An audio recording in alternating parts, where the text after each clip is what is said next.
Growing up as a kid in the late 1990s and early 2000s, I'm part of the last generation to remember a pre-social media internet. And while a lot of the paranoia regarding this new technology was unfounded, such as the belief that video games make kids violent, one of the things parents and teachers actually got right on the money was don't share personal information on the internet. There are insane schizophrenics who will stalk you and it's going to cause a lot of problems. Thankfully, 99% of game developers have recognized that yes, this is actually a very rational fear to have, and pretty much since the dawn of online gaming have allowed you to operate under a screen name. And yeah, like, sometimes it can cause immersion issues, like you might be playing a serious racing simulator against a man named Poopville. If the race goes well, who really fucking cares at the end of the day? It's the most basic of online safety precautions. It goes a very long way. It's remained relatively unchanged in the gaming industry because it just works. And most people have so much fun giving themselves a stupid name and picking an equally goofy avatar that they don't even realize it's a safety precaution. That's a tidbit you only discover if you go on your local police's website and look up the guide for online dating safety, in which the first piece of advice is, don't use your real name as your profile name, you stupid motherfucker. iRacing, by comparison, opted not to follow the advice of law enforcement, nor follow the status quo of online gaming spanning almost 3 decades now, and is one of the few video games, period, that forces you to use your real name and location to play it. Their reasoning for this requirement is to try and combat something called the online disinhibition effect. iRacing believes that if a user comprehends that the car next to them is Fred Jones from Bedford, Massachusetts, and not Poopville, you'll think twice about sending him into the wall. Yet in the 14 years since iRacing has arrived on the market, the real names experiment has been an abject failure.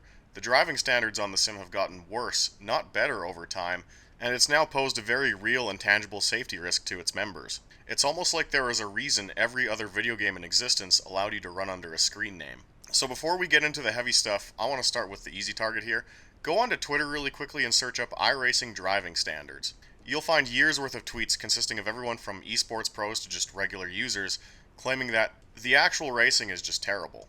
This is what the real names requirement was designed to prevent, and instead the opposite has happened. This is also not a problem exclusive to bottom split or low split races. A buddy of mine attempted to watch a Road to Pro race a few years ago and counted 17 yellow flags and just 17 laps total run under green flag conditions.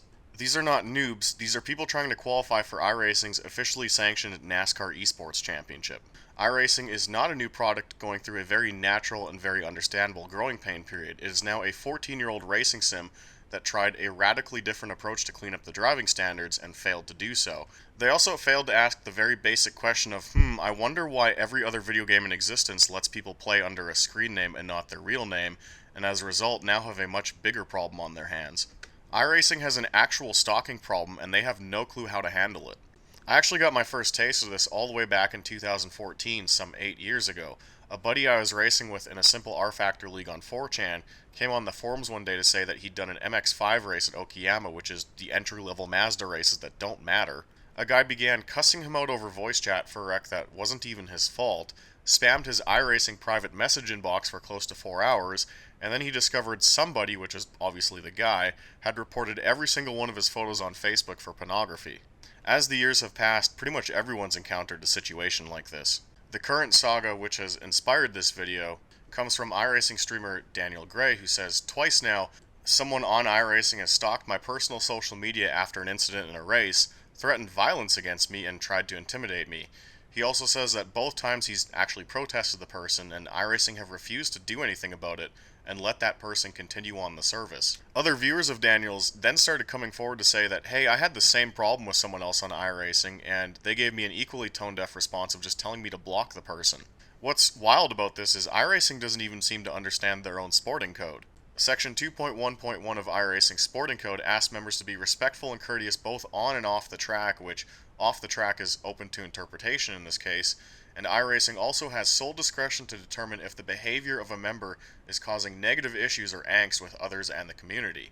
That final line gives them full permission to ban you from the game if you're being a creepy, insane fuck, even if it's not on the game directly. iRacing should be banning these people. Yet when some schizo fuck uses your personal information they obtained just by playing iRacing with you and tracks you down outside of their domain and starts making threats, even in extreme cases where your iRacing stalker by chance lives in the same city as you and you might have to take these violent threats seriously, Suddenly they don't know how to deal with this and don't even know how to enforce their own sporting code. It's a problem they themselves created against the advice of law enforcement and the status quo of the gaming industry and have no solution for. And they also know it's happening because people are sending in the protests about it. Daniel Gray took to Twitter because iRacing responded to his protest and he was shocked at what they told him. People are straight up not getting in trouble for this behavior. And as Jonathan Cadell writes, this is par for the course with iRacing.